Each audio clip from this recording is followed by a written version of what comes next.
When we think of Apollo astronauts, quite often an image that will come to mind is of them driving around in sports cars. Well, today we're going to find out about one of the sports cars, the Corvette that was used by Apollo 15 Command Module pilot Al Worden.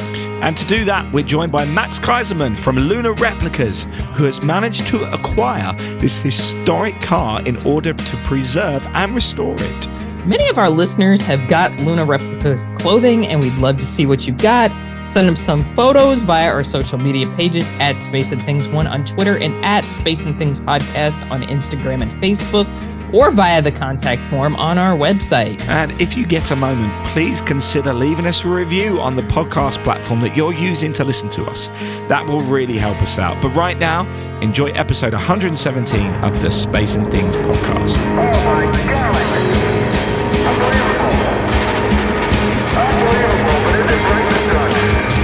You're listening to Space and Things with Dave Giles and Emily Carney.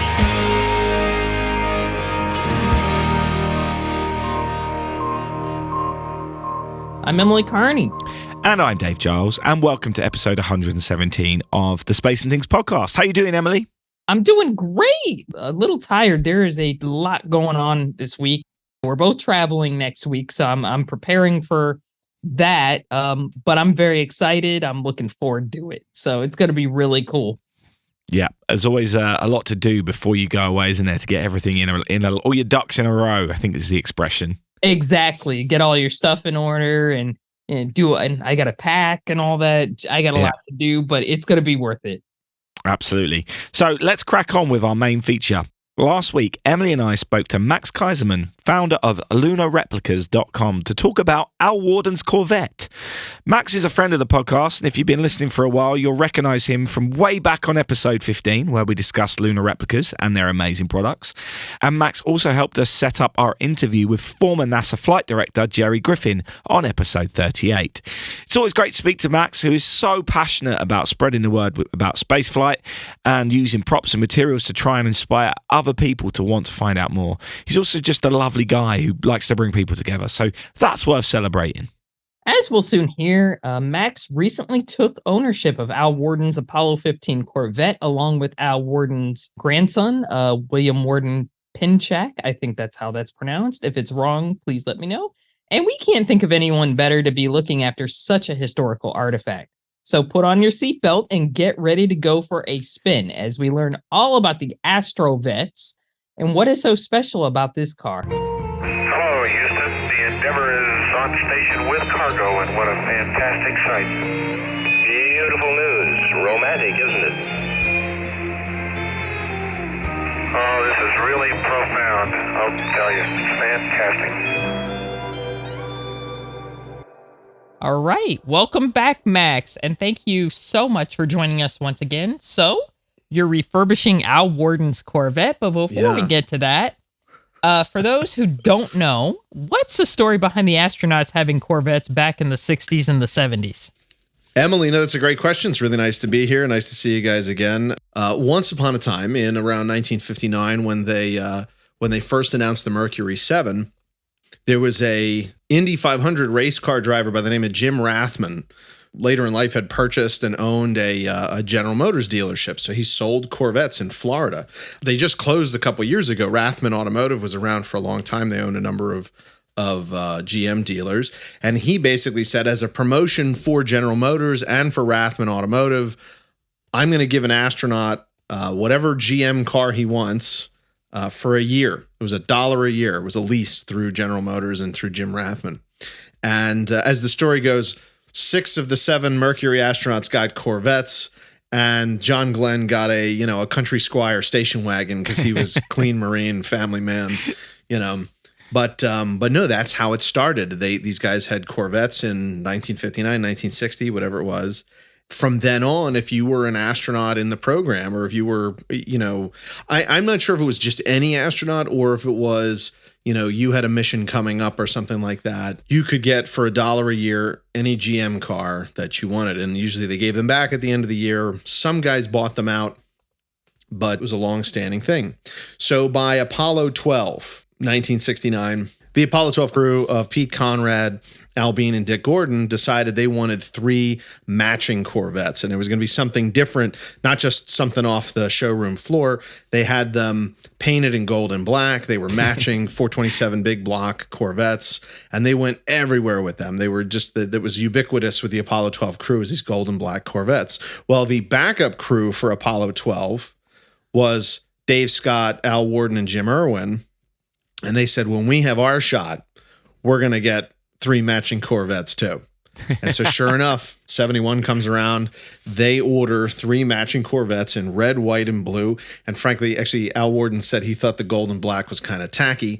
So specifically, they got red, white, and blue. And each one of them had red, white, and blue stripes across the hood and down the trunk.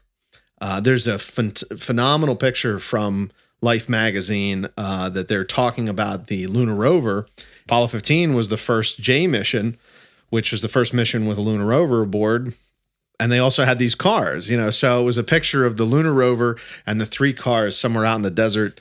It's become this iconic picture. Also, coincidentally, the only picture that we have of the cars from the time period. So I'm wow. Right now I'm looking, if anyone has pictures of the Apollo 15 astronaut cars from the 70s, I'd love to see it. Conversely, the Apollo 12 crew was seen everywhere together. I mean, they went everywhere. They were in the press. They were on TV. They were, they had magazine shoots and stuff like that. The Apollo 15 crew was not as tightly knit just personally, so they didn't do as much stuff together, and they weren't seen in the cars as much. Okay, so now let's fast forward 50 years. How the hell did you end up with this car? So it was found in a barn. Essentially, it was a barn in a trailer park. No way. This Corvette collector, Danny Reed, who purchased Alan Bean's car directly from General Motors. So he's the first, civilian owner of that car. He bought it in 1971. Is right after Al gave it back to General Motors, and then General Motors auctioned it off in a closed bid. Danny Reed bought it, and he's been the sort of the Astrovette. That's what they're called, Astrovettes. The Astrovette. He is the Astrovette collector who has collected several other astronaut Corvettes. Not the 6 that were custom made. The 6 that were custom made for Apollo 12 and 15, the 3 and 3, are the only ones that were custom made. The other ones were sort of just off the shelf showroom cars. He has a couple of the other showroom cars. He has Alan Shepard's car. He has, I think, Walt Cunningham's car, something like that. And he had Alan Bean's car. He had feelers out for all the rest of them. He had the VIN numbers for all the other cars. He has one of them already, so there's 5 left. Someone calls him up in 2017 and says, I think I found the car. I think I found one of them. And he goes to this guy's barn, and sure enough, it is the white Al Worden Apollo 15 car. And the guy had bought it from, the 4th owner. I'm the 6th owner. So Astrovette Endeavour is the 6th owner. The 4th owner said, I think I know what it is, but the guy can never prove it. So he bought it for like nothing. And then he could never prove it, but he had all the documentation and stuff, and kind of had started making calls to see if it was what it was. And that's how somebody found Danny Reed to then come and take a look at the car. And sure enough, it was, matched the VIN number. It was the car. And so Danny took it and immediately put it in a museum. It was on display in a museum, untouched. Funny story, in addition to this, a month later, the museum is open. They have this car there. It's gotten some press and stuff like that. And somebody gives them a call at the museum and says, I have Dave Scott's car. Whoa. So within a month, after Danny looked for like 20 years for these cars, 2 of them falls in his lap. Wow. And it happened to be that the Dave Scott's car was like 20 minutes from where this museum was in Texas. They drove over, looked at the car, checked the VIN number. Sure enough, it was the right. And that was in good shape, though. It hadn't sat outside and everything. Dave Scott's car was in very good shape. And they drove it from that house right to the museum and parked it next to Al Worden's car that was already on display. So within a month or two, he acquired 2 of the lost Apollo 15 cars. Now, that's the last time any of these Astrovette cars have been found. So of the 6, there's only 3 that have been found. Alan Bean's, which Danny bought direct from General Motors, Al Worden's that showed up, and then Dave Scott's that showed up. There is a red Jim Irwin car, And then there's two more. There's Pete Conrad and Dick Gordon's gold and black cars from Apollo 12 that are still somewhere in the wilderness to be found again. But in the meantime, the Apollo 15 Al Worden car is of the three, it is unrestored. It's in rough condition. And we're actually kind of deciding now at what level do we take this? Do we restore it to how it was in 1971, like as authentically as possible? Of course, original parts and stuff like that, and same, paint codes and colors, obviously. Or do you kind of leave it alone and leave it as the time capsule that it is? So much that it is. I mean, there have been modifications and accidents and things over the years, but that is the story of how we get here. How it came into my possession, you ask? As we have talked about many times, and Emily and everybody knows this, I was pretty good friends with Al towards the last couple years of his life. He and I really hit it off, and he became a business partner of mine with a licensed line of some of his stuff. So flight jackets and some other things that we might be doing in the future. Al Worden for Congress shirts, by the way, that we reproduced the Al Worden for Congress shirts when he ran for Congress in Michigan. Yes, I have one. I almost said something very off color, but I don't want to get in trouble on my own podcast. Favorite thing to wear on my chest. Nice. So I was working with Al Worden, and when he died, I had known Allison. I knew his daughter a little bit. He has a couple of daughters. He has 3 daughters. And I had heard Allison's name before, and we had briefly chatted maybe once. But after he died, there was estate stuff that I was involved in because he was a business partner, and he had money coming to him through Luna Replicas. And so I came to know Allison really well, and we became friends. And she said, my son Will has been in touch with Danny Reed about this Corvette. He saw an article about it online, and he was interested, and I think he's going to go take a look at it. And I said, well, that's awesome. That's incredible. And now it's all during COVID. I would have gone with them if it weren't during COVID and I had a young baby. And so he goes out and takes a look at it. Long story short, Danny said, I don't usually sell my cars. I definitely don't sell them to like collectors and Saudi princes and stuff, the people that call me about it. But if it were to stay in the family and you guys became the next stewards of this car, I'd want to go to you. And Will, Al's grandson, calls me up and says, we have to do this. He's not sure when he wants to do it, but Danny said, keep your phone ready. If the moment strikes me, we're going to make this happen. And I said, sure, whatever you need. I'm a car collector. I've restored several cars. I started in military vehicles when I was a kid. I said this would be incredible. I mean, it kind of bridges everything that I've been doing my whole life. About a year and a half later, Al's funeral was delayed for a number of reasons, mostly because of COVID and stuff going on at Arlington. He was buried at Arlington Cemetery. I get a call. Said, what are you doing in 2 weeks? Come to Arlington. It's Al's funeral. That's a whole nother story, but suffice it to say, I thought this was going to be like a big state, big deal. I'm one of 20 people there, and it's family and a couple of friends and, maybe 20 people. And it's great. Francis French was there and a few other astronauts and stuff. But I'm there and I sit down with Will for dinner after the funeral. We're at this nice place in DC. And he says, let's call up Danny. He called me. He said he gave us a price. He said it's basically what he paid for it out of a junkyard. And as long as you guys are willing to say you'll never sell it to anybody else and it's never going overseas and stuff like that. And I said, I'll sign that right now. It wound up taking a couple of months between some paperwork and other stuff we were doing internally. We created a foundation. Well, it's an LLC, but it's basically operating like a foundation. The Astrovette Endeavour project, which is co-owned by Will and myself. And that is the entity that actually purchased the car. So the car is owned by this separate entity that is always going to survive. It's not owned by a specific individual.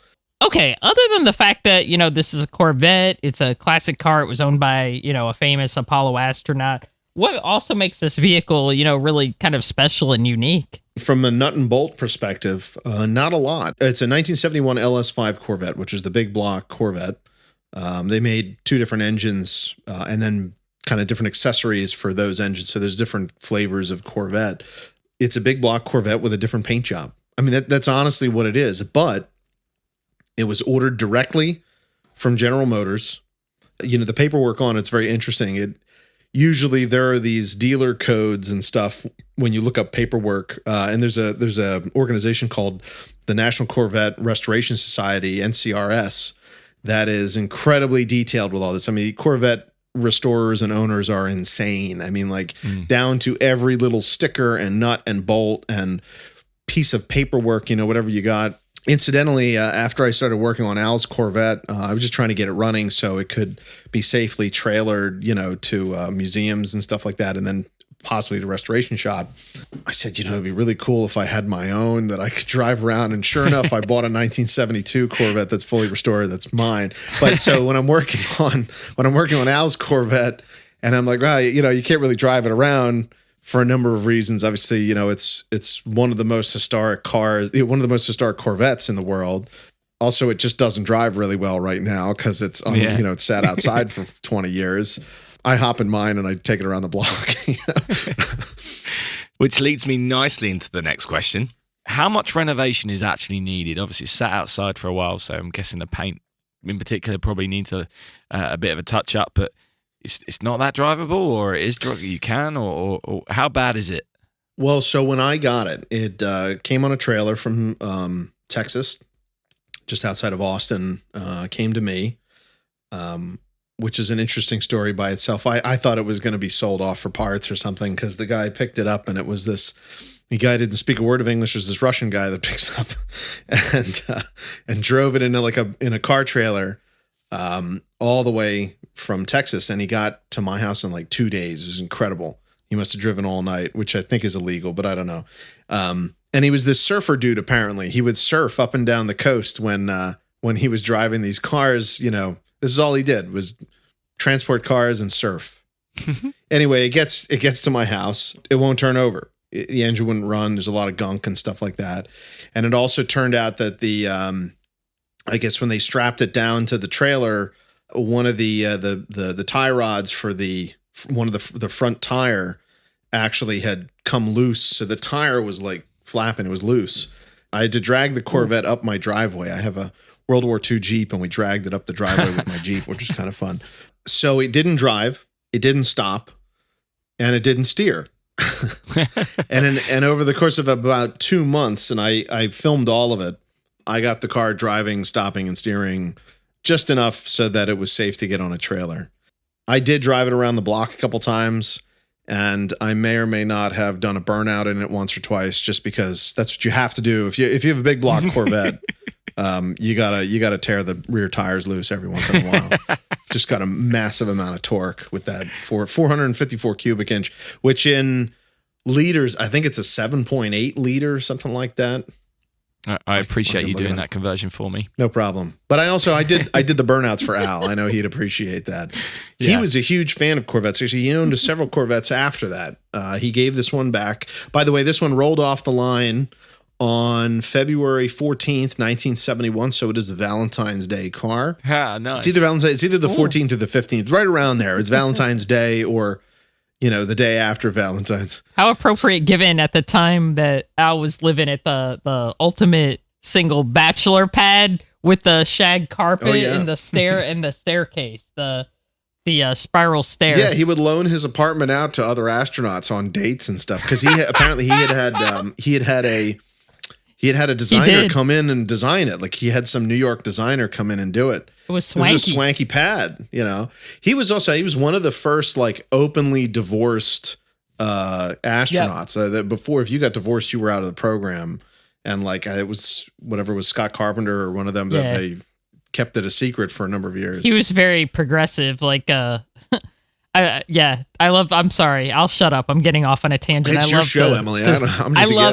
I love seeing pictures of him from that time in the swanky apartment with his outfits. Oh, he had his little mod outfits that he wore. Like he was very Big 70s stylish. collars and stuff. Yeah, no, he was. Yeah, tweed. He had like the tweed suit. I was like, oh, geez. Did he smoke a pipe? I know a couple of the guys smoked a pipe. He smoked cigarettes. I don't think he smoked a pipe. I know Chapman smoked a pipe. John Young smoked a pipe. Yeah. Yeah, Young did smoke a pipe. A lot of them smoked back then. Yeah, I think Al just smoked like I think he smoked Cools, which is very appropriate. Really?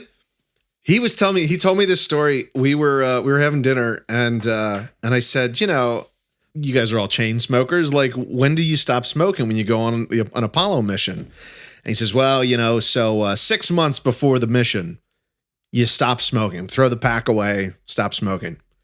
Then 4 months before the mission, you stop smoking, throw the pack away, get all the matches out of the house. 2 weeks before the mission, you stop smoking.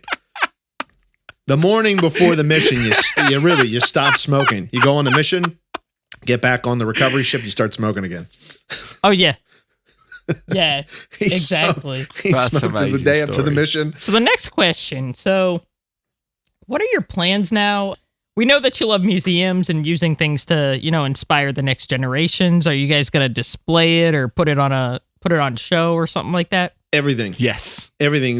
Actually, so Will made the joke. We were doing an interview with Rob Perlman for Collect Space. And he just said on the moment, he's like, we're going to drive it 250,000 miles. And that's the goal. I think that'd be so cool. No, what it really is it's a gateway, just anything else. This is a gateway to talking about innovation and engineering and can do and stuff like that. And, when it's 100% the goal is to drive the car. It needs to be able to move. It needs to be able to move under its own power. It needs to look good while doing it and, be historically significant still. We want it to be accessible to people and not necessarily just from behind a rope or a glass window. It would be nice if you could sit in it. It would be nice if you could take a ride. Being in a Corvette's just cool. It's America's sports car. It is the one car that has been continuously produced since the 1950s. There's 8 different versions of it from then till now. Now it's this like ridiculous. Here's another thing, by the way. So Corvette has always been top of the line. They took the top of the line technologies. General Motors tested everything. They had run flat tires. They had new types of engines and, airbags. All of that stuff was first tested in Corvettes. Then it would usually go to Cadillac and become the luxury version of it. But like all within the GM line, it started at the Corvette. Anti-lock brakes, tubeless tires, radial tires. Like there's all of these technologies started in Corvettes. So it has always been the spear point of innovation. And they basically said, whatever you got, let's throw it at the wall. Peter Brock, who I'm also, because I do stuff with Shelby and Ford, Peter Brock, who was one of Shelby's main mechanics and racers, who's actually Carroll Shelby's first employee at Shelby American, designed, at 19 years old, designed the second generation Corvette. General Motors hired him as a kid out of design school and designed the C2 Corvette. And then he went on, he left there to go Shelby American and design the Daytona Coupe. Which, was placed at Le Mans and Daytona and stuff like that. When you look at this car, you're like, wow, it's an astronaut car. That's cool. It's one of only 3 left in the world. You can then start telling the whole story of, this is the innovation tip of the spear and all that stuff. Today's Corvette, the C8 Corvette, is one of the first times American major car manufacturers have done a sports car with a rear engine. It's a mid-engine car. Porsche has been doing that forever. Ferrari and Lamborghini and stuff do that. We've never done that really as an American car company. So for something that's relatively affordable for, $65,000, you can get basically what is an American Lamborghini, for a tenth of the price. It's just this neat, it's a gateway. Like you said, it's a gateway to education and STEM and history and all that stuff. They are cool cars. When I was at Kennedy Space Center for the 50th anniversary of Apollo 11, they had one of Neil Armstrong's Corvettes, this old blue one. Clearly seen some miles and has had many owners since Neil, but it was pretty cool to see it. I mean, it was so small, but had such a presence. Well, you and I are the same height, right? You're about 6'3", 6'4", yeah. 6'4", yeah, and big as well, wide. So yeah, me almost too. 6'4" wide sometimes. It's surprising. Like they are small cars; they're very low to the ground. I drove my '72 Corvette, which is effectively it's exactly the same as the '71 Corvette. I drove it to Washington D.C. and back. It's about 3 hours each way from Philadelphia. First of all, pleasure to drive on the highway and stuff, but you are underneath most cars, you're like really low. It's a lot smaller, and there's nothing between you and the road except for some fiberglass. Like it's not the safest thing in the world, but you feel like you're driving. Like there's a totally different experience. And when you're going 70, you're really going 70, or 65 miles an hour the whole way. Of course. Yeah, of course. So that's a good point, actually. You went to Washington. You went to see the new Smithsonian exhibits, didn't you? What's that like? Yes, it is incredible. And I want a big shout out to Lisa Young and the rest of the staff of the Air and Space Museum. I went down with Brandon Franklin, who's a big friend and contributor to Luna Replicas. We went down together to the Udvar-Hazy. The reopening of the DC Air and Space Museum was on the anniversary of the X-1 flight by Chuck Yeager. The Bell X-1 flight, yeah, Glamorous Glennis. Glamorous Glennis, which is not downtown right now. It's on the floor. It had been hanging from the flight gallery in downtown for decades, since I was a little kid anyway. It was on the floor at Udvar-Hazy, just sitting behind some ropes, and I looking at it. They weren't doing an event or anything. I'm looking at it and I said, "Oh my God, it's 75 years to the day when this thing flew." And I'm standing right in front of it. And you talk about something that's a lot smaller in person. That plane is not that big. No. Can you imagine? It's 1947. This is World War II technology. You think it was only flown once or something. They flew it for a couple of years. Like they were doing lots and lots of altitude tests and control surface tests and stuff like that. I think they took it in a spin a bunch of times. Like there were 3 or 4 of them or something. And like, this is the only one that's left. But so took it down there, went to Udvar-Hazy. Lisa showed us around a little bit. And then we went up to the Air and Space in town. And the new galleries are just incredible. They have stuff out on display now that they've never had together. They have Alan Shepard's Freedom 7 next to his spacesuit, which is the first time they've ever been on display next to each other. Very cool. They have Ed White's EVA helmet and umbilical and his maneuvering device next to each other. I mean, it's just the cases that they have here, and they do a really nice job about talking about flight controllers and the simulator guys. There's a whole thing. I have a story about that. Frank Hughes, who was wound up being the Apollo simulator director, so he ran the lunar module and I believe the command module simulators in Houston. He was, 23 years old or something, and these guys were all kid geniuses. And I think the average age was 27 in mission control and at Houston, and it was really a young program. And look what they did. I mean, it's this incredible feat that they did, and millions of moving parts and stuff. So obviously, training is really important. The simulator work has to be as close to reality as possible. So these guys, there's a whole exhibit now on that. Anyway, Frank says he calls me up after he somehow got my number or something. He calls me up after the news articles and stuff came out about the Corvettes, and he says, "Hey, I'm Frank Hughes. I'm the simulator director at for Apollo and Skylab and Shuttle." And I was one of the kids that on the weekends when they needed to move the cars back between Florida and Texas, they'd throw me a gas card, say, take a date, drive to Texas. Amazing. Or take a date, drive to Florida.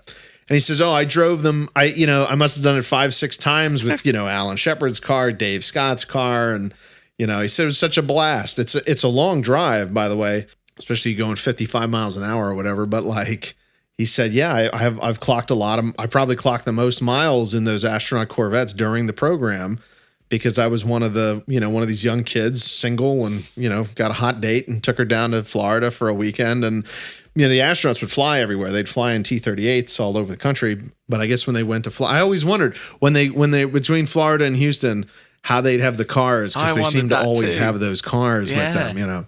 Now you know. Now we know. Right, anyway, I'm pretty sure we had a massive digression there, and we still don't know the full plan for what you're going to do with the car. What I think we're going to do right now, anyway, is figure out exactly the level at which we're going to restore it.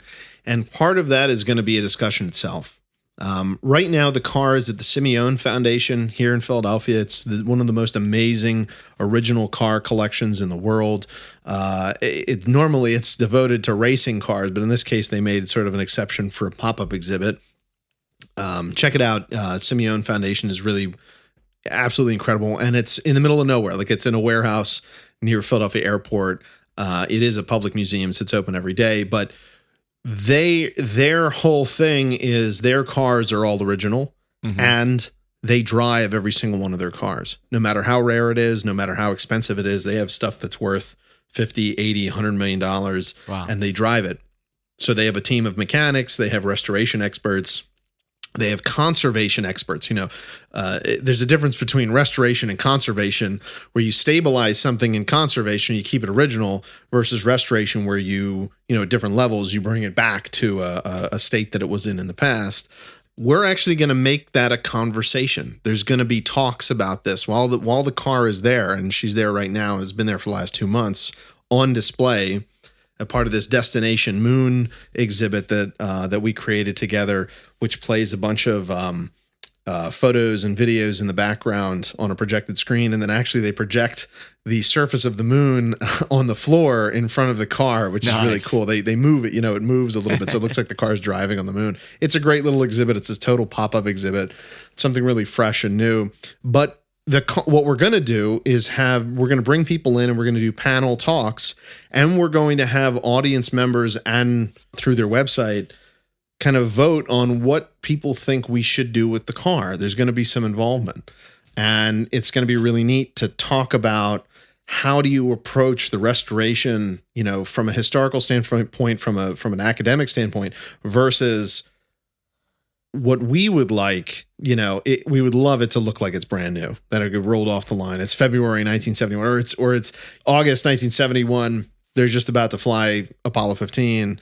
And I'm still conflicted on it. I'd love to hear what experts and what the general public is interested in doing. Then I think it'll be a really interesting talk about, what do you do if you find a historic car, or you have grandpa's car or something? What is the proper way academically and from a social responsibility, and then also, an aesthetic, and what's the best thing for the car? So that's what we're doing now. And finally, what else has been going on with you? Any exciting new products on Luna Replicas website in time for Christmas this year? Yes, I hope so. We've had some manufacturing delays, just like anybody else has over the last couple of years. So our regular process has changed.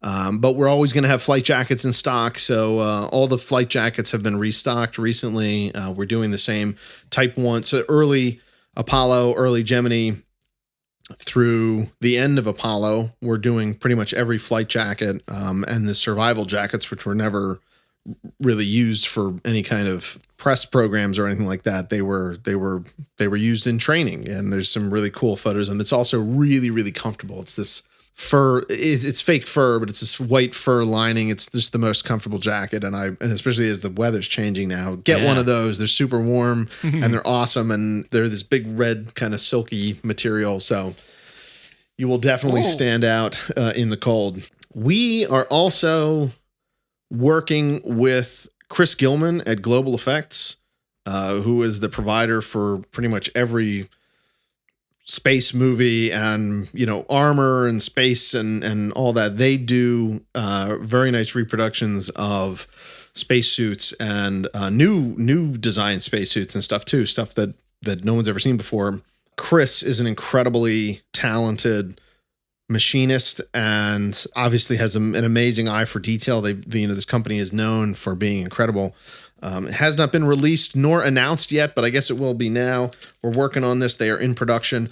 This is the Apollo tether hook that was used for various things on the program. We're making them as key chains. Yes. Oh, wow. But of course you can use it for whatever you want. But the hook itself is completely I mean, it is exactly 1-to-1 scale and functional and made out of these same materials and stuff. So this, for all intents and purposes, is an Apollo tether hook, which I found, by the way. So the new exhibit in town in DC at the Air and Space, they used this exact same hook, just without the lock on it, for the lunar scales. So the lunar regolith scales. I suppose the scale was calibrated for 1/6 gravity, and it hung off of this hook, and then you'd hang the sample collection bags underneath the hook. So anyway, as a keychain, it's super cool. Anyway, we're going to bring those out. We are also, it's again, it goes kind of hand in hand with the Apollo program, is this historic racing, car racing.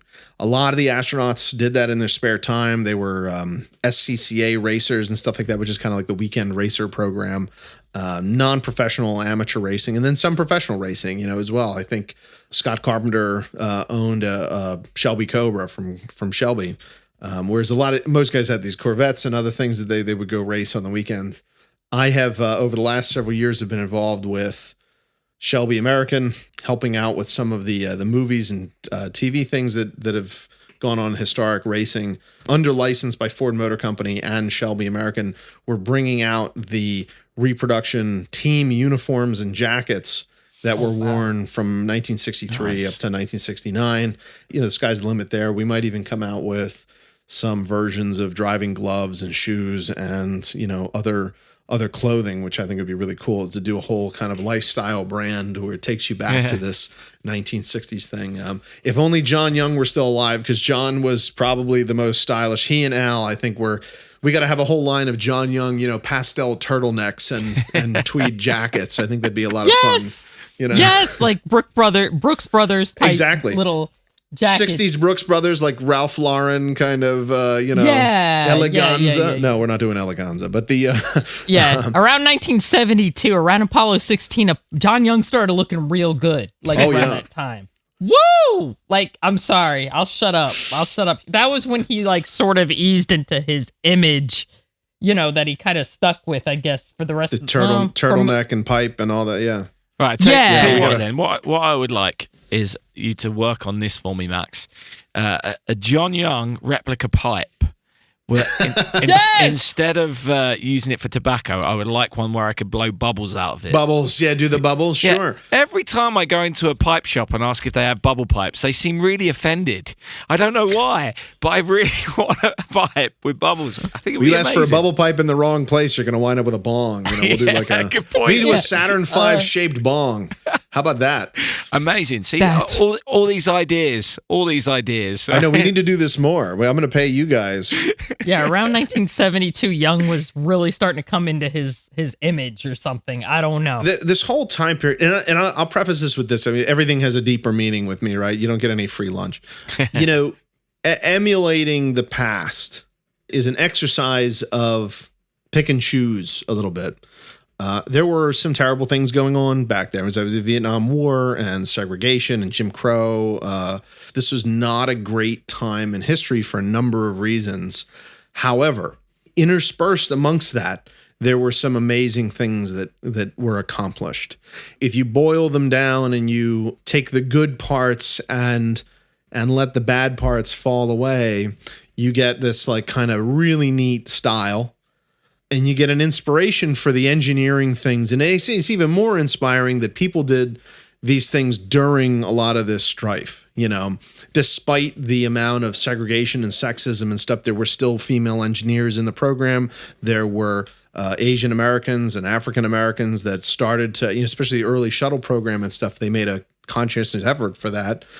And they did amazing things. And I think that actually the early shuttle program was one of the spearheads for inclusion. Our next goal for Luna Replicas over the next 2-3 years is to start moving into the shuttle era. Just as amazing. Apollo went into shuttle and Skylab and stuff like that. I want a Judy Resnick signature outfit. That's what I would. I would wear that every damn day.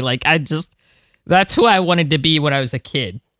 When she was still around, I was I wanted to be that. Because she was just incredible. I mean, it was the first time I remember seeing like a modern woman of that time doing in space. Like that was a big freaking deal, and I just oh my god! Listen, I'll never forget it. Even the stuff with Sally Ride. I mean, she was not, and not she to was discount not out anyone at the else. time, obviously, But if you retcon it, you're saying, well, this was a member of the LGBT community that went to space and was a major, was a very competent astronaut. Unfortunately, obviously, she couldn't. At the politics at the time couldn't allow her to. This is another thing I really, this is not a plug for All Mankind, but I was not initially a fan of that show. And recently, really recently, in the last month or two, I binged through the whole thing. And there's some weird moments and stuff, but their correction of things that we should have done when it comes to rights and equality and stuff like that, I think it's really very interesting. Well, I don't think you need to sell Apple TVs for All Mankind to Emily or me. We're definitely huge fans. So, Max, thank you so much for joining us. This has been amazing. I've learned a lot, actually. I didn't know some of the stuff you've spoken about, which is always good. And wish you all the best with everything you've got coming up. And thanks, man. Listeners, you should just get onto the Luna Replicas website. You're guaranteed to find something that you're going to want, especially for Christmas. What's that website again, Dave? Yes. That's lunareplicas.com. Oh, yeah. Awesome. Thank you guys for having me on. I spent far too much money on it, but I don't regret a single penny. That's why. I'm not allowed to give stuff out for free. I've been told specifically. Al Worden told me, if you like the guy, you got to charge them double. So. Oh no, that's true. I think that's how I run my business too. Yeah, that's what he told me about. Freelancing. He's like, charge him a lot. That's right. Okay. Anyway, thank you guys for having me on so much. It's always nice to see you, but I hope to see you at Cosmosphere in a few weeks or whenever the date is, hey, we're going back to the moon. I know, right? Yes! I know. Yes! Good stuff. 10, 9, 8, ignition sequence start. Engines on. 5, 4, 3, 1. All engines running. 1 minute. Liftoff. We have liftoff at 9:34 a.m. Eastern Daylight Time. The tower is clear. Isn't Max awesome? He's one of our great guests. We've had him on before, and he's awesome. He's always fun to listen to. I'm really excited about this effort with the car, just because obviously I love Al. I miss him a lot. Al Worden's one of those people. I think about him every day. I probably will until the minute I die. I have tons of great Al stories, and he was another one of those guys. If you were a friend of his, he would warmly embrace you. He was a genuine person. And it's really cool that this car has been found.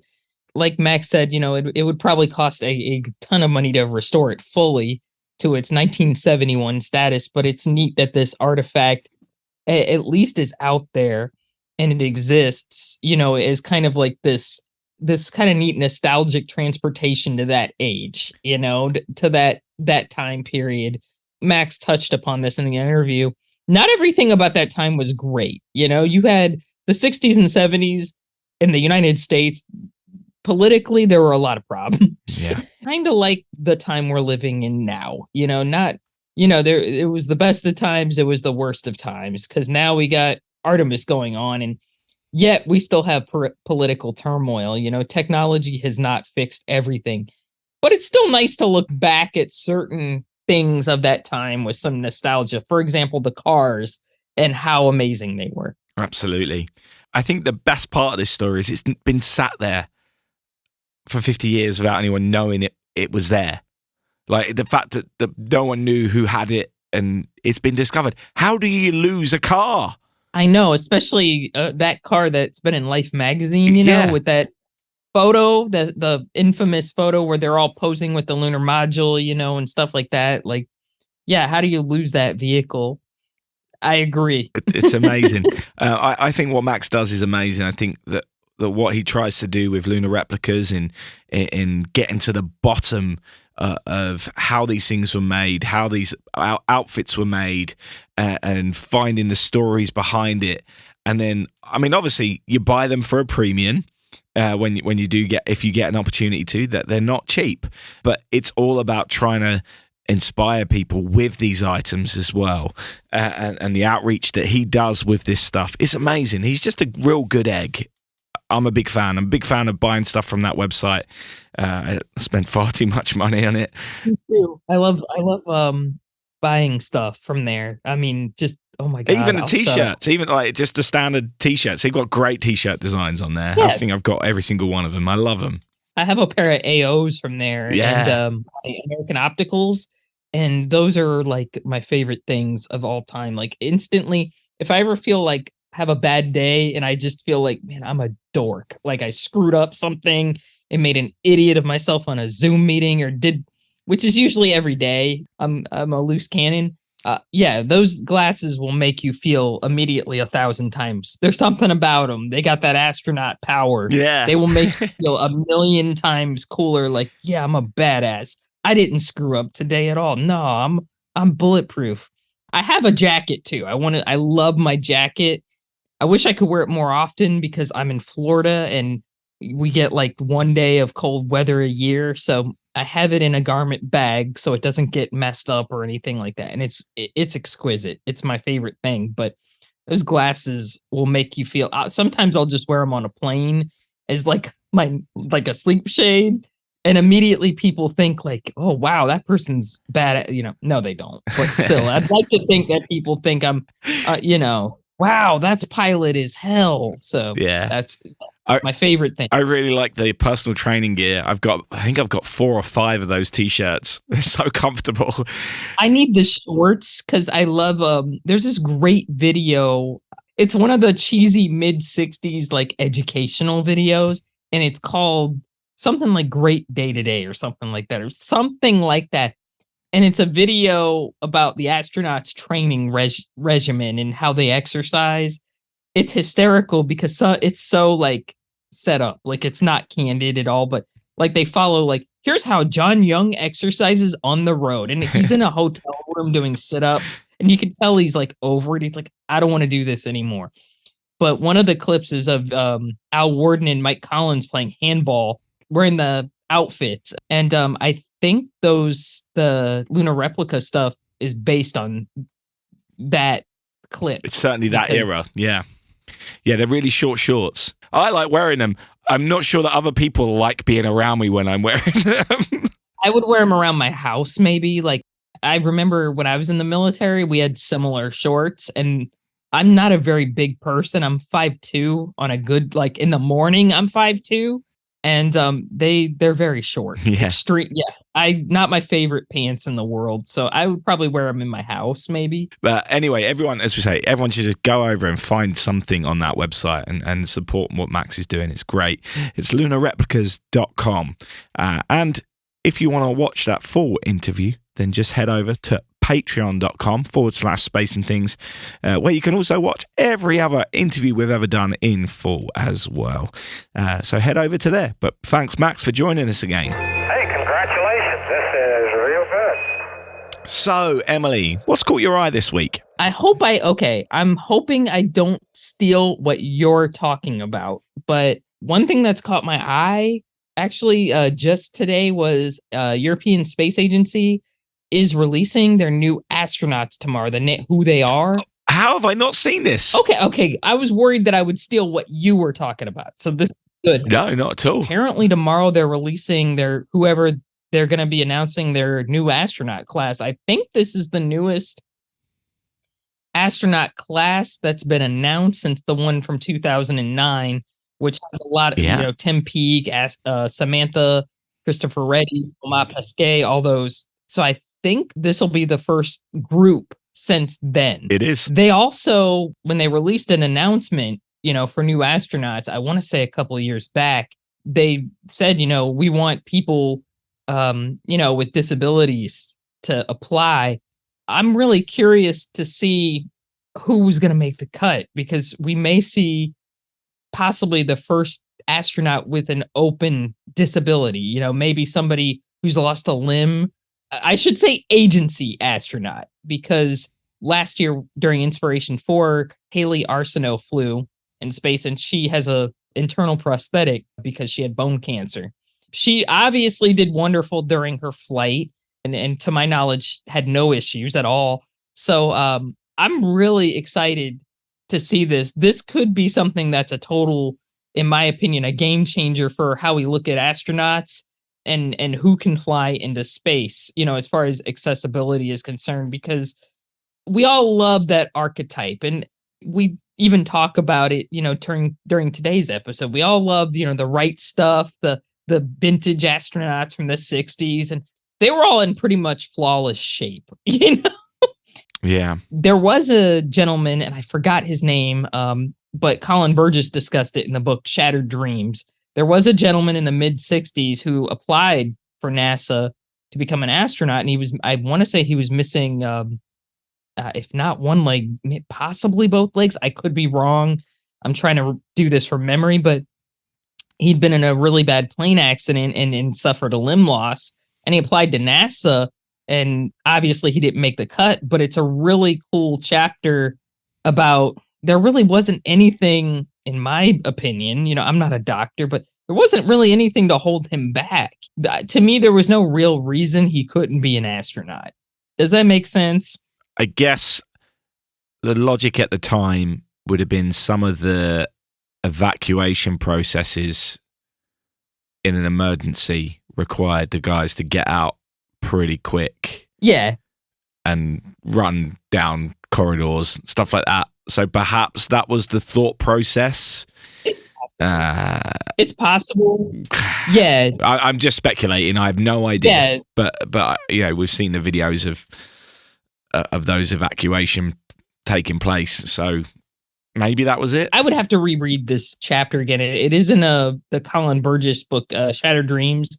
And I'm embarrassed. I don't remember the gentleman's name, but he was a pilot and he lost a limb and he tried to apply as an astronaut. And when I read the chapter, I was like, there's really no reason he couldn't have been an astronaut. He was probably as well qualified as any of the guys who made it in. Yeah, so I digress a bit, but I'm really excited.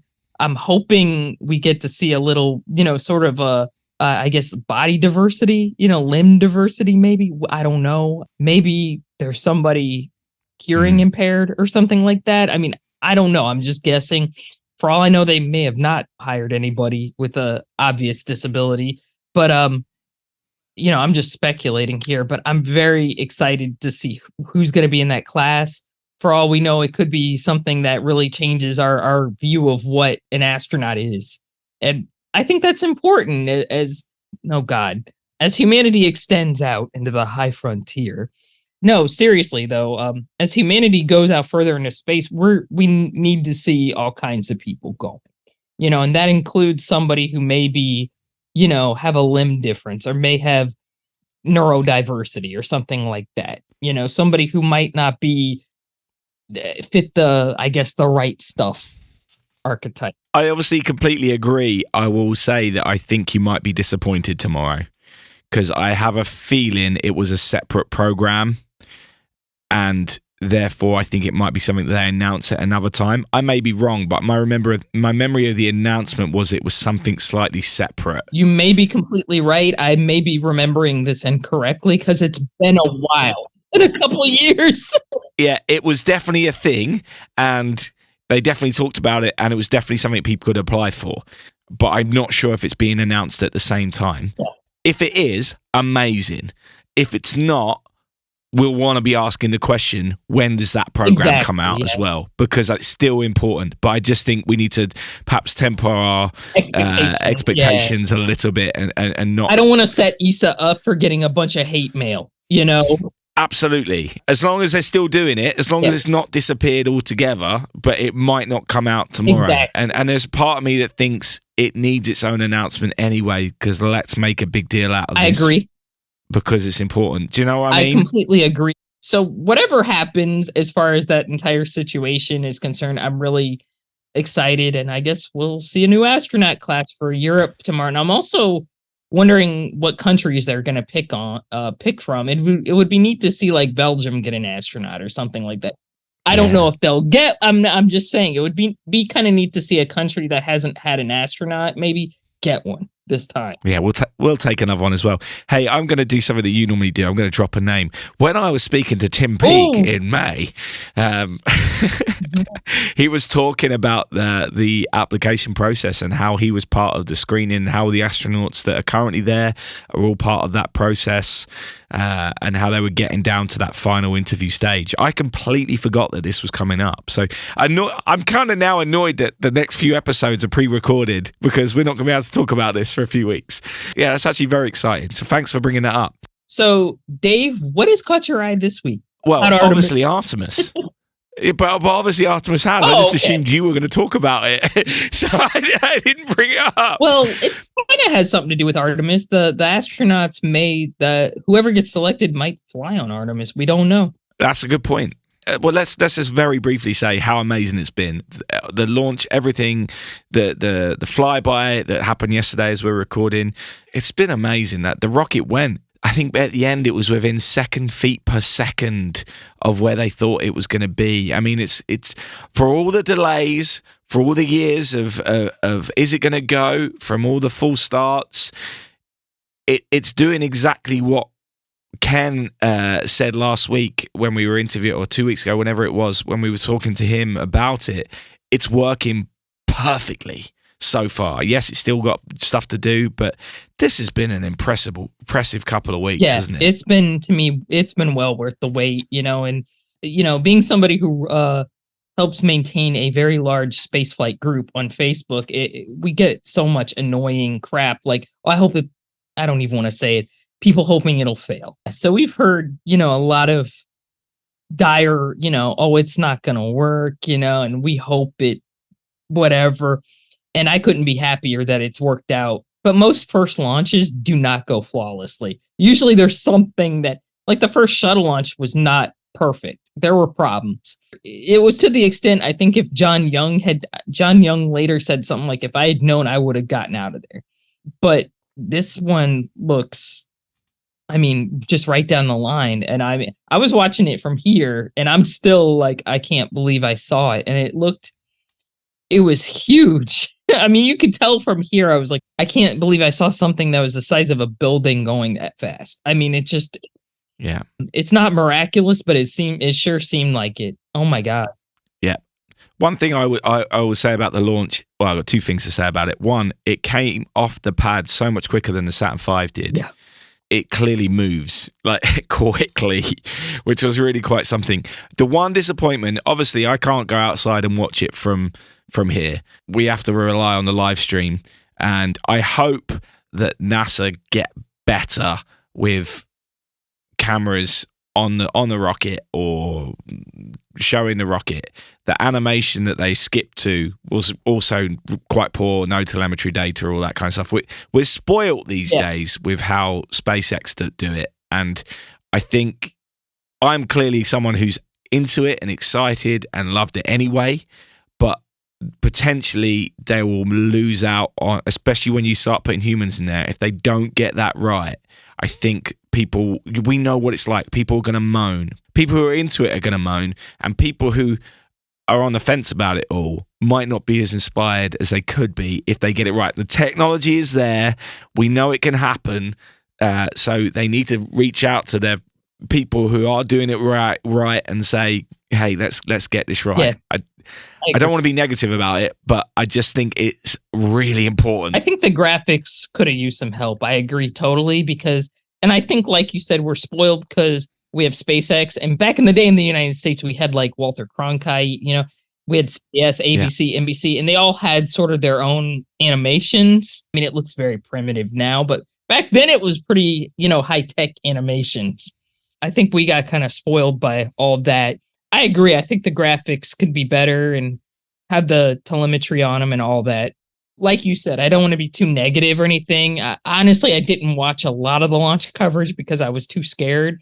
I honestly did not think the launch would go as perfectly as it would. Like, I expected one thing to go wrong. Yeah. And not out of spite or being petty, nothing like that. It was just... It's just a first launch of a new vehicle. A lot of first launches are partial failures.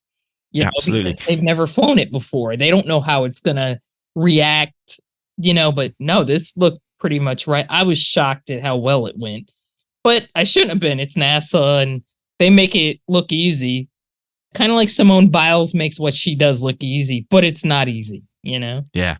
Especially more impressive when the rocket was standing in a hurricane 4 days beforehand, but that's a whole other story. I have one other little thought, which I don't want to talk about because we don't have time. Something that struck me when I was watching the footage and yesterday watching the flyby footage is I don't know the names of any of the mission controllers. And do you know what? We talk about the Apollo era mission controllers and we put those guys on a pedestal, rightly so, those mission control people who did so much. And the new era mission control are going to be doing so much, and they are doing so much. And we don't know who they are. I'm sure there are plenty of people who do. I should know who they are. It annoyed me when I realized I don't know these people. Yeah. Why don't I know these people? I want to know these people.